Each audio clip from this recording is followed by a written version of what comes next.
Central research institute of Unani medicine के former director incharge doctor S J. Hussain ने BBN के नुमाइंदे सैयद जमील अहमद से बात करते हुए दिल के अमराज और दीगर बीमारियों से बचाव और उसके इलाज के बारे में तफसीलात बताई। आदाब नाजरीन, बीबीएन न्यूज़ चैनल में आपका इस्तकबाल है। मैं हूं सैयद जमील अहमद। आज मैं आया हूं डॉक्टर सैयद जलील हुसैन, जो कि यूनानी रिसर्च सेंटर एर्रागड्डा हैदराबाद के फार्मर डायरेक्टर रह चुके। आइए मैं आज उनसे आपकी बात कराने की कोशिश करूंगा। जिस किसी को भी हार्ट के सिम्टम्स यानी हार्ट ब्लॉकेज वगैरह या हार्ट के कोई भी सिम्टम्स अगर पेशेंट महसूस कर रहे हैं तो वो इमीडिएट एलोपैथी की तरफ आगे बढ़ रहे हैं। तो आप यहाँ पर यूनानी के ज़रिए, यूनानी मेडिसिन के ज़रिए ये हार्ट ब्लॉकेज वगैरह, ये हार्ट डिसीज़ के जो ट्रीटमेंट कर रहे हैं, इसके बारे में कुछ आपके ख्यालात वो। देखिए, सबसे पहली बात तो ये है कि आजकल इतना अट्रैक्शन हो गया मॉडर्न साइंसेस में कि जाहिर बात है कि बहुत से लोगों को आज भी ये नहीं पता है कि यूनानी में इतना अच्छा इलाज मौजूद है। ये हिंदुस्तान में सबसे पहली मर्तबा 1972 में जब मैं पोस्ट ग्रेजुएशन कर रहा था तो उस ज़माने में मैं यही टॉपिक को सेलेक्ट किया था जो ब्लॉकेज का है। जब उस ज़माने में ब्लॉकेज महल्ले में कहीं एक आध केस हुआ करता था तो उस ज़माने में मैं ये सेलेक्ट करके इसी पे काम शुरू करा था, इसी के फार्मूले बनाया और इसी पे काम करा और बहुत सक्सेस मिली थी। तो इसके अंदर बहुत सारी ऐसी दवाइयाँ हैं। इब्ने सना का एक बुकलेट है कि जो सिर्फ इसकी दवाओं के ऊपर उसमें ज़िक्र मिलता है, हार्ट की दवाओं के ऊपर पूरा रिसाला उसके ऊपर ही है। तो इसका मतलब ये है कि उस ज़माने से ऐसी दवाइयाँ मौजूद थीं जो हार्ट में काम करती हैं, लेकिन हमारे लोगों की थोड़ी सी कमी ये रह गई कि उसके ऊपर ज़्यादा काम नहीं करे, चूँकि रिसर्च का डिपार्टमेंट पहले नहीं था। जब 72 में सबसे पहले हिंदुस्तान में जब शुरू हुआ पोस्ट ग्रेजुएशन तो पहले बैच में ही मेरा एडमिशन हो गया था। तो चूँकि मैंने इस पर रिसर्च शुरू करा तो यही टॉपिक लिया था, हार्ट का टॉपिक। तो हार्ट के टॉपिक में यही, क्योंकि आजकल यही ऐसा है, बहुत रिस्की सा है, ये मर्ज़ है जिसके अंदर थोड़ी देर के अंदर अटैक आता है, सेकंड्स के अंदर आदमी की मौत भी वाक़ हो जाती है। अब चूँकि अट्रैक्शन चूँकि मॉडर्न साइंस का है तो ज़ाहिर बात है कि लोगों को ये पता भी नहीं है कि यूनानी में इस तरह का इलाज है। तो सबसे पहले तो आदमी एकदम एलोपैथिक हॉस्पिटल ही चला जाता है। अब वहाँ जाता है तो जो आजकल का सिस्टम है, एक तो महंगाई इतनी ज़्यादा है और फिर ये इलाज भी बहुत महंगा है, क्योंकि एलोपैथिक सिस्टम के अंदर दुनिया भर के टेस्ट किए जाते हैं पहले, उसके बाद ही पता चलता है कि ये मरीज़ को ब्लॉकेज है नहीं है, हार्ट वीक है या हार्ट में कोई मर्ज़ है, टेस्ट के बाद में ही पता चलता। चूँकि हमारा सिस्टम ऐसा है कि हमारे पे उस ज़माने में कोई टेस्ट इस तरह के ज़्यादा हुआ नहीं करते थे। सब जो भी करते थे नब्ज़ देख के करते थे या उसके सिम्टम से पता लगाया जाता था। और मेरे पास भी ऐसा टेस्ट का कोई सिस्टम नहीं है। मैं भी ज़्यादातर पेशेंट को नब्ज़ देख के ही बताता हूँ कि आपको ब्लॉकेज है नहीं है। तो ब्लॉकेज अगर निकलता है अगर किसी पेशेंट के अंदर, बहुत आसान इलाज है, बहुत सस्ता और आसान इलाज है। ब्लॉक को डिज़ाल्व कर देना है, मकसद ये है। क्योंकि बाज़ डॉक्टर आज भी ये नहीं मानते कि नहीं भाई ब्लॉक है तो ऐसा डिज़ाल्व होता ही नहीं। कोलेस्ट्रॉल में क्या दवा देते हैं आप लोग? कोलेस्ट्रॉल में जो दवा देते हैं डिज़ाल्व भी करने की दवा देते हैं, और इसमें भी बेसिक चीज़ कोलेस्ट्रॉल ही होता है। कोलेस्ट्रॉल के साथ दो चीज़ें और मिलती हैं, कैल्शियम मिलती हैं, प्लेटलेट्स मिलते हैं, तब तीन चीज़ मिलने के बाद ब्लॉक बनता है और ये ब्लॉक को ही डिज़ाल्व किया जाता है। और हमारा काम भी यही है कि वो दवा के ज़रिए से हम ब्लॉकेज को डिज़ाल्व करते हैं। तो ये डिज़ाल्व होता है। अब सीवियरिटी के हिसाब से या ब्लॉक की सख्ती के एतबार से, अगर बहुत पुराना ब्लॉक है तो ज़ाहिर बात है सख्त हो जाएगा, तो उसको निकालने में थोड़ा वक्त लगता है। 3 महीने 4 महीने में इंशाल्लाह ब्लॉकेज 3 रहने दीजिए 4 रहने दीजिए, सब ब्लॉक ख़त्म हो जाते हैं।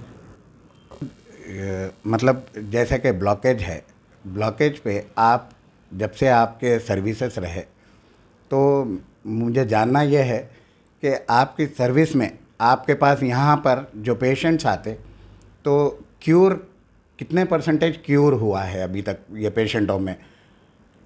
100% क्योर है। कोई भी पेशेंट ऐसा नहीं है कि जो इस चीज़ को फ़ायदा नहीं हुआ होगा। फ़ायदा भी जो है दवा स्टार्ट करते, जैसे बाज़ वक़्त ऐसा होता है कि अटैक के कंडीशन में हॉस्पिटल ले जाते हैं। बाज़ लोगों को मालूम रहता, करीबी जानने वालों में किसी में एक से दूसरे को पता चल जाता कि इनके पास दवा बहुत अच्छी है। वैसे वक्त में अटैक के कंडीशन में अगर मेरे पास अगर आ गए, एक ही खुराक पिलाऊंगा, उसी में पेशेंट उठ के बैठेगा, चलता फिरता रहेगा। एक ही खुराक के अंदर। जैसे एलोपैथिक में भी इंजेक्शन वगैरह देते हैं, उसी तरह मेरी भी दवा मगर पिलाना पड़ेगा, उससे एक ही खुराक के अंदर फ़ायदा शुरू हो जाएगा।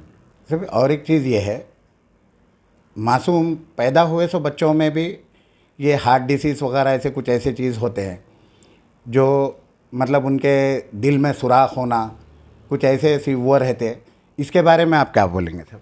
हाँ, इसके बारे में भी यही है कि अब चूँकि छोटे बच्चे हैं तो उसके अंदर दिल में सुराख तो पैदाइशी तौर पे एक डिफेक्टिव तौर पे बच्चे पैदा होते हैं, तो उसमें तो एलोपैथिक इलाज में सीधे सीधे ऑपरेशन है और उसके अलावा कोई इलाज नहीं है। अगर मेरे इलाज में जब आता है पेशेंट तो बच्चे के सिम्टम्स कुछ भी नहीं रहेंगे। जैसे बच्चे में बार बार बीमार पड़ना है, बुखार, खांसी, नज़ला, ये बार बार होता है बच्चों में, ऐसे हार्ट के दिल में सुराख वाले केसेस में, तो वो कोई सिम्टम नहीं रहेंगे, बच्चा खेलता कूदता रहेगा, वज़न भी ऐसे केसेस में नहीं बढ़ता। मेरी दवा अगर इस्तेमाल करने लगेगा तो 1 महीने के बाद में वज़न बढ़ना भी शुरू हो जाएगा। चूँकि ब्लॉक है तो बंद होने में वक्त लगेगा, 6 महीने भी लग सकते हैं, साल भी लग सकता है। सब ये यूनानी मेडिसिन, मतलब अभी आप बता रहे थे कि उसका मेरे पास पहली खुराक में ही किसी के अगर ब्लॉकेज है तो वो कम हो जाते हैं, और फिर इसका ये बताइए क्या इसके साइड इफ़ेक्ट्स भी अगर ऐसा कुछ होते हैं क्या? नहीं, साइड इफ़ेक्ट तो मेरी या डॉक्टर की कमज़ोरी की वजह से साइड इफ़ेक्ट आएंगे। पेशेंट के सिम्टम्स को अगर पूरी तरह हम नहीं समझ के अगर कोई दवा देते हैं तो साइड इफ़ेक्ट्स आएंगे। मेरी हार्ट की दवा में कोई साइड इफ़ेक्ट नहीं रहेगा। पहली खुराक लेते ही पेशेंट को आराम होना शुरू हो जाएगा, तो आराम ही होता रहेगा। यूनानी में और दूसरे डिसीज़ भी है क्या, आप उनके लिए भी आप ट्रीटमेंट करते हैं यहाँ पर? हाँ, कई पेशेंट आते हैं इस तरह के। एक तो सबसे ज़्यादा तो कॉमन शुगर है, शुगर के पेशेंट बहुत आते हैं और मेरी दवा बहुत अच्छी है, मैं तारीफ़ नहीं कर रहा हूँ, लेकिन बहुत है, खाली काउंटर से पेशेंट लेके चले जाते हैं। तो बहुत से वक्त में शुगर की दवा एलोपैथिक बंद भी हो जाती बहुत से केसेस में, और मेरी दवा का इफ़ेक्ट इतना ज़्यादा रहता है कि इंसुलिन की डोज भी कम हो जाती है। दूसरे पीसीओडी, आजकल लड़कियों में पीसीओडी या इंटरनल समझिए, उनके मर्ज जो है बहुत कॉमन है, उसका इलाज भी मेरी देसी दवाओं से, और उसके भी फार्मूले मेरे अपने बनाए हुए हैं, वो उसमें भी काफ़ी रिलीफ मिल जाता है। उसमें भी मैक्सिमम लिमिट है 3 महीने, 3 महीने के अंदर वो पीसीओडी बिल्कुल ख़त्म हो जाता है। अब दूसरे हैं प्रोस्टेट का प्रॉब्लम है, या कोलेस्ट्रॉल, तो अब तो बहुत कॉमन हो गया। कोलेस्ट्रॉल की दवा, यही मेरी ब्लॉकेज की दवा अगर कोलेस्ट्रॉल वाले पेशेंट को अगर देंगे तो 400 अगर कोलेस्ट्रॉल भी अगर आप रिपोर्ट में लेके आते हैं तो सिर्फ 10 दिन के अंदर नॉर्मल आ जाएगा। कोई हिंदुस्तान दुनिया में नहीं बनी ऐसी दवा 10 दिन में कोलेस्ट्रॉल नॉर्मल करने की। और दूसरा थायराइड बहुत कॉमन है आजकल, थायराइड की दवा भी उसमें मेरे देने का तरीका ये होता है कि 1 महीने तक तो मैं दवा एलोपैथिक की भी देता हूँ, अपनी दवा भी साथ चलाता हूँ। एलोपैथिक तो आमतौर पे लोग पहले से ही खाते हुए आते हैं, तो उसके साथ मैं अपनी दवा ऐड कर देता हूँ। जब वो करने तो 1 ही महीने के अंदर उनका बिलो नॉर्मल आ जाता है। बिलो नॉर्मल जब आ जाता है तो फिर एलोपैथिक दवा थोड़ी करके कम करना शुरू करता हूँ, तो ऐसा 2, 3, 4 महीने के अंदर थायराइड की टोटल दवा एलोपैथिक बंद हो जाती है। और उसके बाद में 1 महीना मेरी अपनी दवा चलाता हूँ, उसके बाद मेरी भी बंद हो जाती है। इस तरह थायराइड की दवा बिल्कुल ही नहीं रहती किसी पेशेंट में। और ऐसे कॉमन मर्ज तो दूसरे हैं, पुराने भी मर्ज हैं, जोड़ों के दर्द के मर्ज हैं, ये तो बहुत कॉमन है, ये तो सब अब आजकल हर घर में मौजूद है इस तरह के केसेस। ऐसे तो रोज़मर्रा बहुत आते हैं पेशेंट इस तरह के। यूनानी में इसका इंस्टेंट ट्रीटमेंट वगैरह भी कुछ ऐसा रहता है फिर? और दूसरी चीज़ ये है, मतलब लोग अक्सर यूनानी बोलते, यूनानी मेडिसिन, अरे भाई परहेज़ बहुत ज़्यादा रहता है इसमें, ये नहीं खाना वो नहीं खाना। तो डॉक्टर साहब बताइए कि आप क्या इसमें आप जो दवाइयाँ देते हैं इसके ऊपर परहेज़ वगैरह कुछ ऐसा, मतलब शिद्दत से परहेज़ करना कुछ ऐसा रहता? नहीं, एलोपैथिक में भी है इस तरह का परहेज़। जैसे हार्ट के पेशेंट है, ब्लॉकेज के पेशेंट में डॉक्टर लोग भी परहेज़ कराते हैं, पानी कम पीना है, खट्टा नहीं खाना है, इस तरह का परहेज़ तो उनके पास भी है, वही परहेज़ मैं भी कराता हूँ।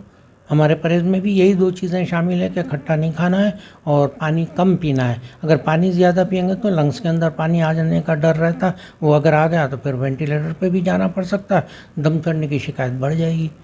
तो पहले पेशेंट को पहले से शिकायत है कि सांस फूलती है ऐसे पेशेंट में, तो उसके बाद में पानी अगर ज़्यादा पिएंगे तो और सांस फूलेगी, तो पेशेंट और परेशान हो जाएगा, तो उसमें फिर फर्स्ट एड देने की ज़रूरत भी पेश आ सकती है। तो इसलिए पानी कम पीना है।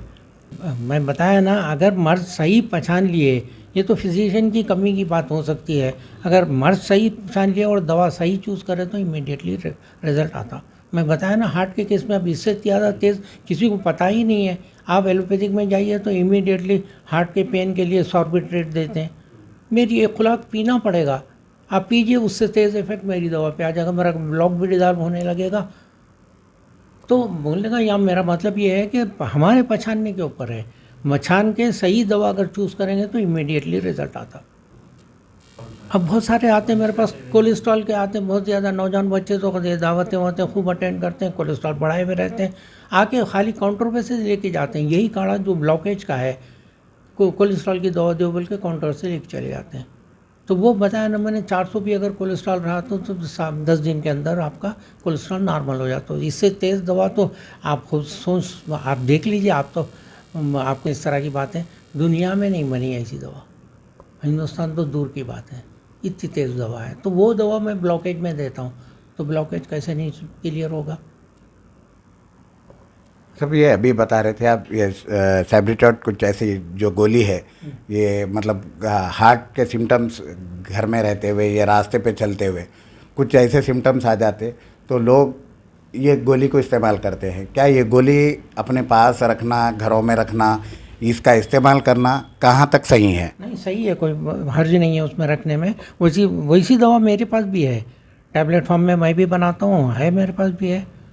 ज़बान के नीचे रखने वाली हर्बल टैबलेट है, वो भी वही काम करेगी जो एलोपैथिक है। एलोपैथिक में उसका इंग्रेडिएंट निकाल के बनाते हैं तो जाहिर बात है कि इमीडिएटली रिलीफ मिलेगा। मेरी दवा में कुछ सेकंड देर में रिलीफ मिलेगा, मगर करेगी दोनों सेम इफेक्ट रखेगी।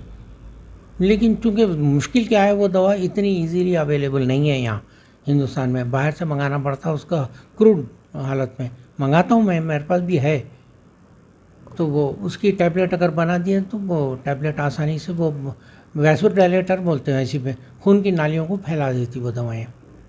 खाने में परहेज़, थोड़ी सी वॉकिंग करना, वॉकिंग तो कंपलसरी है थोड़ी सी। खाने में परहेज़, दावत जैसे अपने हैदराबाद में तो ख़ास तौर पे दावत के खाने कैसे हैं आप खुद ही सभी लोग जानते हैं, आप लोग बहुत हेवी डाइट होती है, तो वो इसे खानों में परहेज़ करना है। सिगरेट पीते हैं, सिगरेट नहीं पीना, शराब पीते हैं, शराब नहीं पीना, तंबाकू गुटखा ऐसी चीज़ें इस्तेमाल नहीं करना, थोड़ी वॉकिंग और खाने में ध्यान रखना, बस इतना भी कर लेंगे तो हार्ट के मर्ज से सेफ रहेंगे।